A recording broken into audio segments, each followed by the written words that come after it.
Sungguh-sungguh Allah sangat ridho ketika seorang hamba itu makan ketika sesuap nasi dia muji Allah, ketika minum seteguk nasi dia muji Allah. Itu kalau orang diridhoni Allah itu wali betul. Itu untuk jadi wali itu gampang, kamu makan ridho, kamu ninjak buminya Allah ridho seneng, kamu hidup keseharian aman seneng. Nah ini supaya sampean kita semua ngaji betapa panduan Rasulullah untuk menggapai ridho Allah itu banyak yang keseharian sekali. Saking kesehariannya banyak dalam hadis dan itu sahih. Nabi menyebut hal-hal yang keseharian. Hatta ma tas'alu fi imra'atika, kamu punya uang kemudian istri kamu bisa makan, itu ibadah. Bahkan sebagian ibadah itu dicontohkan Nabi yang akhirnya diprotes sahabat, yaitu wa fi buti ahadikum sedekah, kamu menggauli istri kamu itu ya sedekah. Sampai sahabat bilang yang benar ya Rasulullah, ayati ahaduna syahwatahu wa huwa lahu ajrun, masa urusan biologis, urusan syahwat kemudian dia dapat pahala.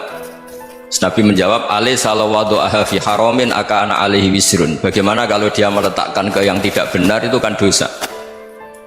Nah, hal-hal seperti ini yang saya ingin teman-teman semua, saya juga agak ingin ngaji demi anda juga agak ingin. Itu dosa sekali ngaji kok pesanan kelompok tertentu itu gak boleh. Islam itu untuk semua, jadi ya cuma karena di depan saya jenengan ya seakan-akan jenengan korbannya. Itu ada ilmunya dalam usul fikih itu. Jadi orang itu harus ngaji usul fikih. Nama yang disebut, mungkin Mas Sufyan masih ingat zaman ngaji usul fikih, nama yang disebut itu tidak jaminan sebagai prioritas perintah. Jadi misalnya gini, kebetulan yang di depan Nabi itu Abu Dzar, Nabi ya bilang, ya Abu Dzarin ini uhibbuka misalnya, atau ya Mu'ad ini uhibbuka, atau ya Abu Hurairah ini uhibbuka misalnya. Banyaklah riwayat yang Nabi nyebut ya Abu Dzarin, ya Mu'ad, ya Abu Hurairah. Kemudian misalnya Nabi meneruskan khitab, ini uhibbuka, saya mencintai kamu, fakul dubur sholatin, atau sebagian riwayat disebut fala tada'anna dubura kulli sholatin Allahumma inni ala dzikrika wa syukrika wa husni ibadatik. Saya mencintai kamu, siapa saja, Mu'ad bisa, Abu Dzar bisa, siapa, saya mencintai kamu, mohon kalau habis sholat kamu jangan lupa wiridan Allahumma inni ala dzikrika wa syukrika wa husni ibadatik. Ya Allah, tolong kami permudah supaya mudah ingat engkau. Anda tidak bisa mentang-mentang, wong nama saya Parmin, nama saya Purnomo, itu yang diperintahkan Mu'ad misalnya. Jadi yang disebut satu, tapi khitab itu untuk siapa saja. Saya teruskan. Jadi saya mohon semua kita melakukan kebaikan itu, kalau dalam kaidah fikih disebut al yakin la yuzalu bisyak. Banyak kebaikan yang kebenarannya itu 100%, tidak punya efek samping ke pihak lain, ke kelompok lain, ke komunitas lain. Itu tadi misalnya Anda makan dan itu murah sekali, hanya butuh satu piring, setiap punyaan kamu muji Allah, setiap minum kamu muji Allah. Itu redaksinya Rasulullah SAW disebut Allah sangat ridho ketika seorang hamba makan kemudian dia memuji Allah, atau minum kemudian dia muji Allah. Logikanya gampang, negara seperti ini yang kamu harapkan bentuknya kayak apa, mertua, ipar, komunitas, tetangga, itu nyata terjadi itu kan belum pasti. Sementara yang mesti terjadi adalah kamu butuh makan, kalau tidak mati, butuh minum, kalau tidak mati, butuh bumi yang nyaman ditempati, kalau tidak kita juga mati. Sebab itu Allah kalau menyebut nikmatnya itu hal-hal yang keseharian. Alladzi at'amahum min ju'. Allah itu siapa? Allah itu yang menciptakan kamu bisa makan, tidak berlebihan. Allah itu yang menciptakan kondisi sosial itu ideal. Zaman Nabi itu ya ada orang munafik, orang-orang pilihan Allah itu juga diuji orang sekelilingnya yang macam-macam. Semua diuji sesuai konteks zaman dan waktu. Nah, tapi ada ibadah-ibadah yang selalu disarankan Nabi. Sampai Nabi itu pernah ditanya, ayul islami khairun ya Rasulullah, Islam terbaik itu gimana? Jawaban Nabi itu unik, kita to'am, Islam terbaik itu ya makan-makan, jangan santai-santai. Ketika Allah menyebut beberapa kebaikan, falak tahamal aqobah wa ma adrokan apa? Mal aqobah. Terusannya apa? Fakku rokobah. Terusannya apa? Au'id amun fiyaumin di masubah. Ya, atau acara makan-makan itu juga Islam. Kenapa? Ya bayangkan kalau tidak ada makanan kita mati kan. kondisi sosial tidak ideal tuh Anda masih gak apa-apa, tapi kalau Anda tidak makan, Anda tidak minum, kamu punya istri cerewet masih bisa hidup, punya mertua cerewet masih bisa hidup, tapi kalau tidak makan bisa mati. Berarti penting mana istri sama makan? Penting mana? Makan. Semoga istri Anda dengar, nanti kamu disuruh makan tapi pulang deh. Itu kalau dibahasakan makan masih memahami. Penting mana nasi satu piring dengan istri? Nggak ada nasi mati, nggak ada istri belum mati. Penting mana? Gak berani jawab kan? Nah, ternyata Anda ada garang kan di depan istri. Jadi saya mohonlah, mungkin Mas Sufyan Sauri tadi yang bisa bantulah teman-teman tuh ngaji yang keseharian saja, karena kita nyari ridha Allah itu berdasar firman Allah, dan firman Allah itu menyebut keseharian tuh riang gampang. Yaitu tadi misalnya wa min ayatihi manamukum bil laili wan nahar, termasuk ayat-ayat Allah itu kamu tidur. Maka dulu itu ada guyonan, ada tokoh Mu'tazilah, kelompok dalam Islam yang berpikir manusia itu bisa menentukan ikhtiarnya sendiri. Karena saya bisa duduk, ingin duduk, duduk, ingin berdiri, berdiri. Karena kelompok ini nggak terima kalau semua kehendak Allah, nanti bagaimana kalau semua kehendak Allah kok ada hisab ya, ada sanksi. Lucunya itu dia akhirnya, ini cerita ya, mencintai seorang perempuan cantik sekali, dan itu dia menjadi ahli sunnah itu oleh hal-hal yang sepele. Karena istrinya cantik, ya namanya suami istri hubungan intim. Terus ditanya, Mas masih ingin lagi? Masih. Silahkan diulang lagi. Wah ya tidak bisa. Katanya manusia bisa menentukan yang diinginkan. Itu tobat itu. Itu nggak bisa ditobatkan Mas Sufyan Ats-Tsauri. Orang cantik yang mudah nobatkan orang itu orang cantik. Segampang itu. Akhirnya kita tahu, makanya kalau dalam kitab Hikam itu disebut al-akil mayakul madza yaf'alu wa hubi wal ghafil mayakul madza af'al. Orang yang punya akal karena sadar ini wilayah Allah, semua milik Tuhan, itu dia tiap hari berpikir besok Allah akan melakukan apa terhadap dunia ini. Kamu merencanakan sesuatu, mau plesir ternyata gempa, mau wisata ke Rusia ternyata perang. Kamu tidak pernah tahu apa yang akan terjadi besok. Wa ma tadri nafsum madza taksibu ghadan. Tapi anda semua kita ini sering punya jadwal permanen. Makanya saya kalau diundang siapa saja bisa takdir. Yang jelas Gus ini acara penting. Ya masih acara penting, nak pangeran ngersakno piye? Kowe ape dadi pangeran? Kamu kok mau jadi Tuhan? Itu kadang ya kiai. Penting Gus acara ini jenengan harus memastikan bisa. Loh kamu itu yang ngajarin tauhid, sesuatu itu biadillah, kok bilang-bilang apa pasti. Kalau maksa terus tak tobatkan loh kamu kata saya itu. Ya kalau gitu Gus bilang insya Allah. Wah itu hati saya, fisik saya, roh saya sudah bilang insya Allah. Nggak usah kamu latih kata saya. Nah hal-hal tauhid keseharian itu gampang sebetulnya. Wal ghafil yaqulu madza af'al. Tapi orang yang lupa Allah, dia setiap hari bilang besok apa, kita bisa melakukan apa. Seakan-akan dia itu aktor, dia penting, dia subjek permanen, dia. Padahal kita ini hanya objek kehendak Allah Subhanahu wa taala.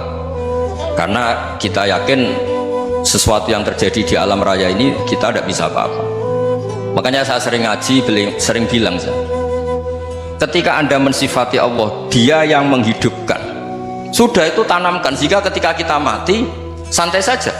Kenapa santai?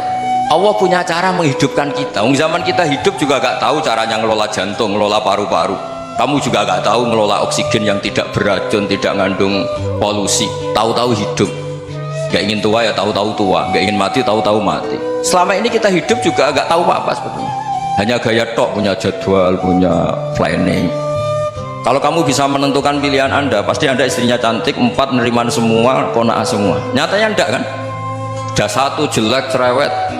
Oh itu kan, nyatanya enggak bisa apa-apa Anda kan? Dan kamu bawa mati lagi. Itu kan, istri Anda juga gitu, punya keinginan, punya suami yang ganteng, yang jabat, yang neriman, yang enggak poligami. Ya enggak kesampaian juga. Kalau kita ngitung tingkat kegagalan kita itu gagal terus. Ya kan? Nah, terus ingat Allah, madza yaf'alu wa bi. Orang yang punya akal selalu berpikir Allah itu menghendaki apa terhadap saya. Lalu sama-sama orang melihat orang yang serius, itu kata Anda itu pemikir berat, serius, senang punya tokoh yang mermutur karena kamu anggap serius. Tapi sebagian orang nganggap orang yang serius itu wong merengut, wong masam, wong muka kok ditekuk. Jadi sama itu hati ya muqallibal qulub tsabbit qalbi ala dini, karena kita nggak tahu cara berpikir kita tentang orang lain, tentang sekeliling kita. Misalnya kita orang baik yang jenis ngurmat fakir miskin, ada orang bangun masjid mewah itu janggal. Apa artinya masjid mewah kalau banyak orang kelaparan? Tapi kalau yang jenis pendidikan, apa artinya masjid mewah kalau tidak bisa ngaji? Nanti yang jenis infrastruktur, apa artinya ini kalau semuanya punya sudut pandang yang berbeda-beda. Dan Islam mengapresiasi semua kebaikan. Tapi katakan semua kebaikan itu adalah kehendak Allah Subhanahu wa taala. Karena apapun baik Anda itu pakai fasilitas yang diberikan oleh Allah Subhanahu wa taala. Sehingga ini yang disebut qulillah tsumma darhum fi khawdihim yal'abun. Ya, kembali tadi ke tema-tema bahwa keseharian Anda ini sudah Islami. Saat Anda tidak bisa melakukan apa saja. Saya sering ada jenazah, biasanya kalau tetangga meninggal saya sering disuruh ngelepas. Saya bilang orang ini baik karena sering ngelamun di rumah, sering nganggur di rumah. Ditanya sama anaknya, kenapa Gus nganggur baik? Ya kalau dia nganggur artinya juga agak berbuat sesuatu yang maksiat kan? Ya kan, orang nganggur di rumahnya ya tidak bunuh orang, tidak maling, tidak korupsi, ya namanya nganggur di rumah. Lah cuma istri cara pandang nganggur gak menghasilkan uang itu, tapi juga gak menghasilkan kriminal kan? Jadi sebenarnya Islam itu cara, makanya kalau sampai ngaji usul fikih itu ada kitab usul fikih namanya Lubul Usul, itu terkenal sekali di pesantren itu. Itu kalau ngapresiasi keseharian itu luar biasa. Izma min mubahin illa wa yatahaqqaqu bihi tarku haramimma, karena keseharian yang mubah saat Anda lakukan itu ada kehebatan yang luar biasa, yaitu meninggalkan haram. Makanya dulu banyak orang-orang alim ketemu temannya itu guyon sampai semalaman. Itu biasanya yang semangat Islam itu, kiai kok tidak tahajud, kiai kok tidak witir. Orang yang sedang mapan uangnya banyak, malam itu tidak kelayaban itu sudah luar biasa. Melawan nafsu supaya tidak maksiat itu sudah luar biasa. Supaya lupa guyon sama temannya semalaman sampai subuh, gejlok-gejlokan ngenang zaman miskin, zaman kuliah nggak jelas, zaman apa. Melihatnya jangan takut tahajud seperti ini, meninggalkan tahajud, tapi meninggalkannya ini talqul muharramat. Jadi kayak apa hebatnya? Sehingga Imam Ghazali punya riwayat yang agak unik. Hatta takuna ibadatu akhiri hadil ummah iku an-naum. Sehingga suatu saat ibadah terbaik umat ini itu tidur. Itu kan riwayat kontroversi. Ketika Imam Ghazali saja, kenapa iya? Kenapa kamu mulai keluar dari rumah itu sudah banyak maksiat, melihat perempuan yang enggak mahram, melihat fenomena. Tapi kalau kamu tidur itu enggak melihat apa-apa. Tapi juga kamu jangan nganggap tidur itu ibadah betul. Saatnya melakukan fardu ain malah masih tidur. Tapi itu sudut pandang yang menjadikan kita Islam itu gampang. Jadi saat Anda tidak bisa aktivitas apa-apa, misalnya ada beberapa orang yang lumpuh itu memang nggak bisa Jumatan, nggak bisa ibadah, tapi dia juga nggak bisa maksiat. Tidur itu memang Anda saat itu tidak bisa tahajud, tidak bisa witir, tapi saat itu ada zina, ada maling, tidak gosipkan orang, tidak bully orang, tidak menanamkan kebencian, tidak hasud. Sehingga tidur menurut Allah Ta'ala wa min ayatihi manamukum billaili apa? Wanahar. Karena di tidur itu selain ada unsur istirahat, jaga kestamina, juga ada unsur meninggalkan beberapa keburukan. Nah, saya mohon ibadah yang keseharian ini kita jaga supaya kita semua baca ayat itu fasih itu tertanam di hati. Allah itu siapa? Alladzi at'amahum min ju'i wa amanahum min khauf. Dan Allah kalau cerita di Quran itu anna sababnal ma'a sabba thumma syaqaqnal ardhan wa syaqqa fa'ambatna fiha habba wa inaba wa qadba wa zaituna wa nakhla wa hadaika hulba. Kamu tahu saya ini siapa? Kata Allah, saya ini adalah Tuhan yang menurunkan air, kemudian ada tanaman banyak, habba wa inaba wa qadba, ada zaitun, ada tin, kalau orang Jawa mungkin ada tela, ada padi, ada mangga, ada pisang. Sudah, wa inaba wa zaituna wa nakhla wa hadaika hulba, ada perkebunan yang lebat. Tujuannya apa? Mata Allahum, silahkan kamu pakai, kamu nikmati. Tapi karena kadang kita ini punya ide-ide besar, tadi untuk syukur saja nunggu punya istri riman, rumah baik, tetangga baik, komunitas baik, semuanya baik baru syukur. Lama-lama nanti ada di surga, syukurnya nunggu surga paling kelas A. Itu sudah ada yang menghuni Rasulullah, kamu nggak boleh di situ. Masa untuk syukur saja repotnya, masya Allah. Jadi mohonlah Quran yang kalau anda hafalkan juz amma itu kan ada ayat-ayat yang kayak tadi ya, fal yang dzuril insanu ila ta'ami, coba lihat apa yang kamu makan ya, dari mana, dan untuk mempertahankan hidup kamu keseharian. Jadi jangan kira ibadah itu harus membentuk komunitas yang versi anda, ibadah itu harus yang hal yang mulu-mulu, kesehariannya anda alami. Loh, ini saya tidak bikin-bikin, saya ngaji bukan karena berdasar pesanan. Itu ayat yang saya baca kan betul ada ayatnya kan, fal yang dzuril insanu ila ta'ami anna sababnal ma'a sabba thumma shaqqaqnal arda shaqqa fa ambasna fiha habba wa inaba wa qadba wa zaituna wa nakhla wa hadaiqa khulba. Terusannya apa? Mata'al lakum, silakan kamu nikmati. Mata itu silakan kamu nikmati. Ya kayak sampean dikasih hidangan ya makan. Ya sudah makan, habis makan ya minum, habis itu ngantuk ya tidur. Ya sudah normal-normal saja. Kayak apa indahnya Islam. Tapi anda mencari Islam yang gimana lagi? Nah itu yang diajarkan guru-guru kita, diajarkan sanad kita sampai Wali Songo, sampai Rasulullah SAW. Bahwa pada akhirnya ada jihad, ada perang. Itu dulu memang perang, bukan membunuh, beda. Dulu kita dijajah Belanda ya perang, dan itu normal karena kita dijajah.